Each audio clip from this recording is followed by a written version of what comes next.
সংখ্যার শ্রেণীবিন্যাস। তো সংখ্যাকে আমরা মূলত দুটো ভাগে ভাগ করতে পারি, একটা হচ্ছে অবাস্তব সংখ্যা আর একটা হচ্ছে বাস্তব সংখ্যা। তো অবাস্তব সংখ্যা কাকে বলে না, অবাস্তব সংখ্যা সেই সংখ্যাগুলো যেগুলোর বাস্তব কোনো ভিত্তি নেই, সেগুলো হচ্ছে অবাস্তব সংখ্যা। আর বাস্তব সংখ্যা হচ্ছে যাদেরকে আমরা নিয়ে কারবার করি, যেগুলো বাস্তব চিন্তা আছে। একটা অবাস্তব সংখ্যার উদাহরণ কি যদি বলা যায়, তাহলে কোনো সংখ্যার মানে কোনো সংখ্যা রুটের মধ্যে আছে এবং সেটা মাইনাস আকারে আছে, মানে বিয়োগ চিহ্ন আছে। রুট ওভার সংখ্যা কিন্তু বিয়োগ চিহ্ন। এখন এইরকম যত সংখ্যা পাবো তারা কিন্তু এই কোনো বিয়োগ চিহ্ন থাকা সংখ্যার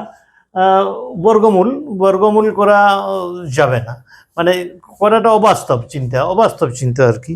তাহলে সেই সংখ্যাগুলো হচ্ছে অবাস্তব সংখ্যা। আর অবাস্তব সংখ্যাগুলো বাদ দিয়ে যত সংখ্যা আছে সবগুলোই বাস্তব সংখ্যা। এখন বাস্তব সংখ্যার আবার দুটো ভাগ, একটা হচ্ছে মূলদ সংখ্যা, একটি হচ্ছে অমূলদ সংখ্যা। এখন আমরা অমূলদ সংখ্যা কাকে বলে সেটা একটু বলে নিই।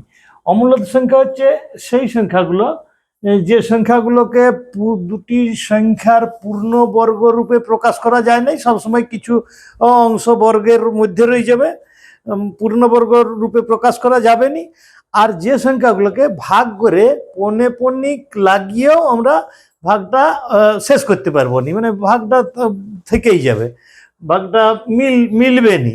তাহলে সেই সংখ্যাগুলো দশমিক এবং পৌনপণিক লাগিয়েও যে সংখ্যাগুলোকে আমরা ভাগ করতে পারবো নি, সেইগুলো হচ্ছে যে অমূলদ সংখ্যা। আর মূলদ সংখ্যা এইটুকু তোমাদেরকে এখন মনে রাখা দরকার, যে আমরা পরে এই মূলদ অমূলদগুলো বিস্তৃত আলোচনা করব। তো এইটুকু এখন মনে রাখতে হবে যে অমূলদ বাদ দিয়ে যত সংখ্যা আছে সমস্ত সংখ্যাই কিন্তু মূলদ সংখ্যা। মূলদ সংখ্যা বাদ দিয়ে যত সংখ্যা আমরা পাবো না কেন সেগুলো মূলদ সংখ্যা। এবার তাহলে মূলদ সংখ্যার আবার আমরা দুটো ভাগ, সেই দুটো ভাগ কি না, ভগ্নাংশ আর পূর্ণ সংখ্যা। এইখান থেকে তোমরা বুঝতে পারবে, কারণ এই প্রথম এই চারটা এগুলো বুঝার জন্য আর একটু উপরের দিকে মানে উঁচু ক্লাস দিকে গেলে তোমাদের কাছে পরিষ্কার হবে চিত্রটা। তো এখন আমরা বুঝতে পারবো যেগুলো হচ্ছে ভগ্নাংশ, পূর্ণ বা অখণ্ড সংখ্যা এখান থেকে। তো ভগ্নাংশ কাদের বলে?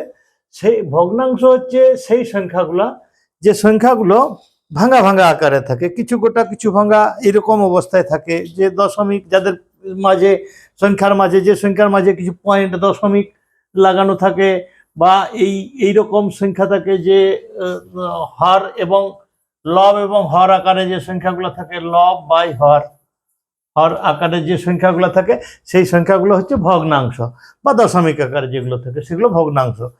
আর পূর্ণ বা অখণ্ড সংখ্যা মানে যেগুলো গোটা 1 2 3 4 5 এইরকম সংখ্যাগুলো হচ্ছে যে মানে অখণ্ড সংখ্যা।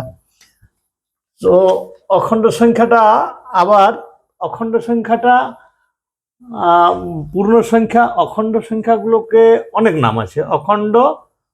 পূর্ণ সংখ্যা বলে, অখণ্ড সংখ্যা বলে, ধনাত্মক সংখ্যা। আচ্ছা, আমরা ভগ্নাংশের দিকে যাই। এখন ভগ্নাংশটা আমরা দুটো ভাগে ভাগ করি ভগ্নাংশকে, একটা হচ্ছে সামান্য ভগ্নাংশ আর একটা দশমিক ভগ্নাংশ।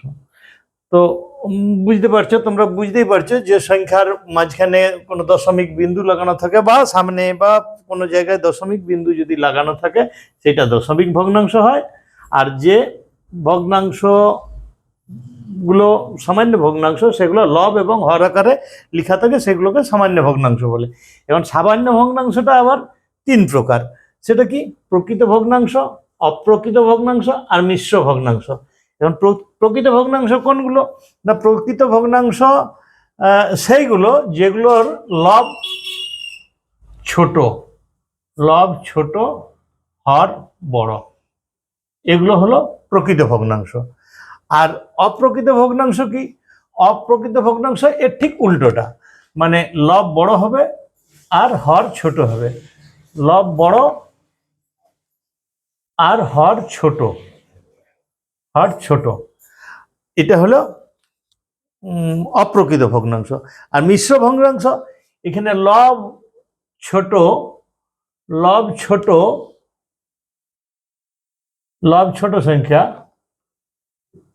ছোট সংখ্যা হর বড় সংখ্যা,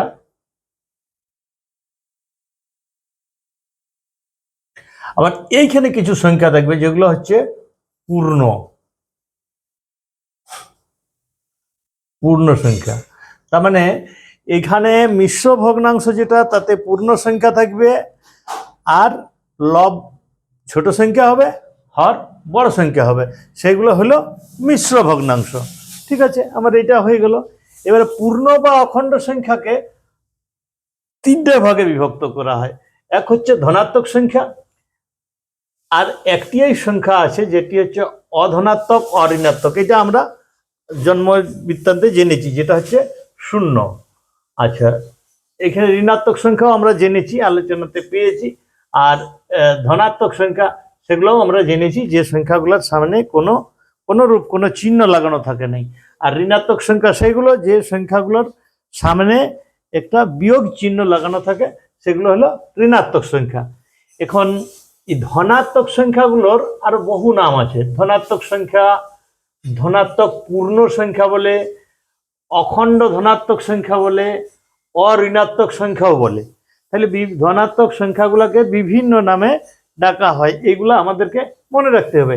আবার এই ধনাত্মক সংখ্যাগুলো, ধনাত্মক সংখ্যা বা ধনাত্মক পূর্ণ সংখ্যা বা অখণ্ড সংখ্যা বা অখণ্ড ধনাত্মক সংখ্যাগুলোকে আমরা আরো তিনটে ভাগে বিভক্ত করি। যেটা হচ্ছে প্রথম ভাগ হচ্ছে ন মৌলিক ন যৌগিক সংখ্যা।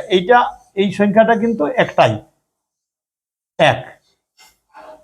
এখন এই ন মৌলিক ন যৌগিক সংখ্যা কাদেরকে বলবো? যে সংখ্যার ভাজক সংখ্যা একটি মাত্র ভাজক সংখ্যা থাকবে, একের অধিক ভাজক সংখ্যা নাই। আর মৌলিক সংখ্যা কাকে বলবো না? মৌলিক সংখ্যা হচ্ছে সেই সংখ্যাগুলো যাদের ভাজক সংখ্যা হচ্ছে দুটির অধিক নয়। তাহলে কমও কিন্তু নয়, দুটির অধিক নয় যেমন দুটির কমও নয়।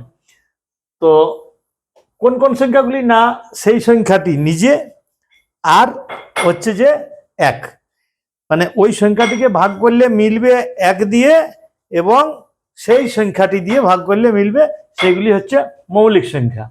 যেমন কি না, দুইকে 2 দিয়ে ভাগ করা যায়, ভাগ করলে মিলে যাবে। 2কে 2 দিয়ে ভাগ করলে মিলে যাবে, আবার 1 দিয়ে ভাগ করলেও মিলে যাবে।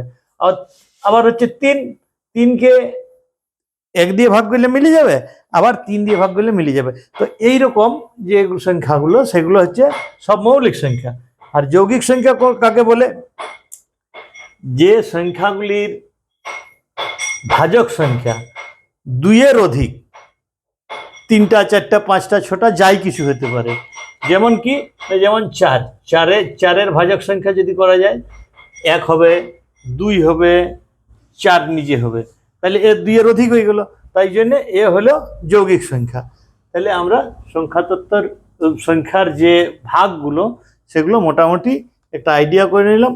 এগুলো বারে বারে প্র্যাকটিস করে তোমাদেরকে মনে রাখতে হবে।